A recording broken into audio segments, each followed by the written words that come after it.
Hey everyone, so why do so many people who speak Telugu love Chintu Videos SVSK? Let's see. At Chintu Videos SVSK we share important Hindu stories, beautiful devotional songs, and exciting tales from the Mahabharata, all in Telugu. Whether you want to learn more about spirituality, explore old ways of thinking, or just listen to a nice bhajan, we have something for you. We make each video with love, hoping to connect you with our amazing history and spiritual wisdom. And guess what? We also talk a little about astrology and what's happening in the world today. If you're liking our videos, please click the subscribe button to support Chintu Videos SVSK. It really helps us make more great videos for you. You can find the link in the description below. Thank you so much. Come join us and let's celebrate our wonderful culture and spirituality together.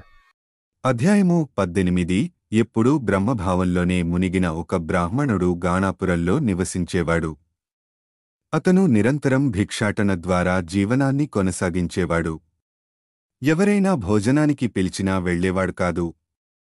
అయితే అతని ధర్మపత్ని మాత్రం ఎప్పుడెవరైనా విందుకు పిలుస్తారా అని ఎదురుచూస్తుండేది.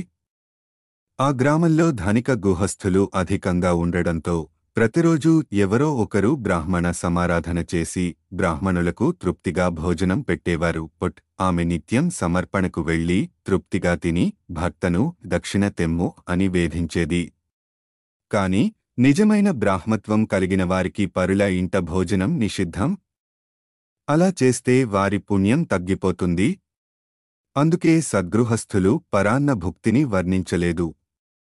ఈ విషయాన్ని శ్రీగురువు బ్రాహ్మణుడి భార్యకు చెప్పారు. శ్రీగురువు బ్రాహ్మణుడిని పిలిచి, నీవు ఎంత సదాచారవంతుడవో కాని రేపు ఒక గృహస్థుడి ఇంట భోజనానికి తప్పకుండా వెళ్ళు అని సూచించారు. కాని అక్కడ వంటకాలన్నీ ఒక కుక్క తినివేయడంతో ఆ బ్రాహ్మణ దంపతులు భోజనం చేయకుండా తిరిగి వచ్చారు.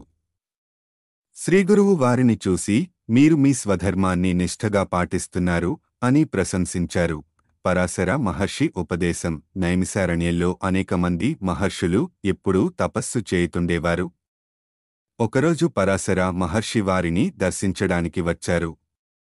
మహర్షులు అతనిని ఆహ్వానించి, మాకు బ్రాహ్మణ ధర్మాలను బోధించండి అని ప్రార్థించారు.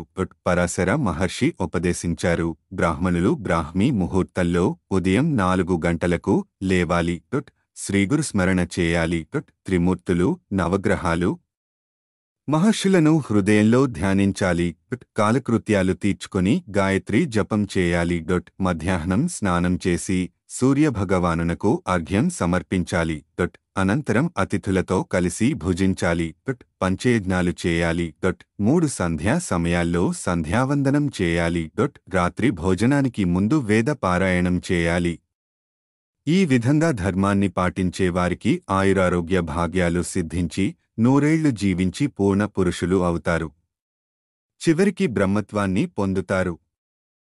భాస్కరశర్మ భిక్షా మహిమ. భాస్కరశర్మ అనే బ్రాహ్మణుడు శ్రీ నృసింహ సరస్వతి దర్శనానికి ఒకరోజు వచ్చాడు.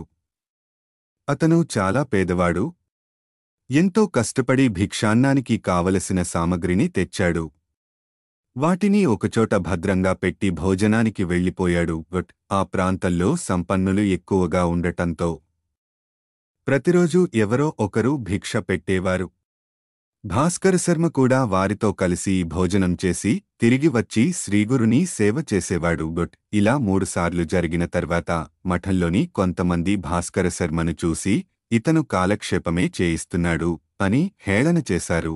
శ్రీగురువుకు తెలిసి, భాస్కరశర్మ, ఈరోజు భిక్షా సమారాధన నీవే చేయాలి అని ఆదేశించారు. భాస్కరశర్మ నదిలో స్నానం చేసి వచ్చి అన్ని బాధ్యతలు శ్రీగురువునిదేనని నమ్మి భోజన సిద్ధం చేయడం ప్రారంభించాడు. శ్రీగురు మఠంలోని అందరినీ పిలిచి, ఈరోజు భాస్కరశర్మ భిక్షా భోజనం మనమందరం భుజిద్దాం. మీరెవ్వరూ మీ ఇంటికి వెళ్లవద్దు అని చెప్పారు. మఠంలోని వారు ఆశ్చర్యపోయి భాస్కరశర్మ వండిన భోజనం తినాల్సి రావడంతో లోలోపల అంగీకరించలేకపోయారు. భాస్కరశర్మ భోజనం సిద్ధం చేసి భక్తిపూర్వకంగా శ్రీగురువుకు మంగళహారతి సమర్పించాడు. శ్రీగురు తన శరీరంపై ఉన్న శాలువాను తీసి దీనిని వంటకాలపై కప్పి కమండలంలోని జలం జల్లండి. కాని శాలువాను తీసి చూడవద్దు అని చెప్పారు. భాస్కర శర్మ అలా చేయగా వేలాది మందికి ఎంత భోజనం వడ్డించినా పాత్రలు నిండుగానే ఉండిపోయాయి. ఈ మహిమను చూసిన మఠంలోని వారందరూ ఆశ్చర్యపడి ఇది అంతా శ్రీగురువి మహిమే అని కీర్తిస్తూ వెళ్ళిపోయారు.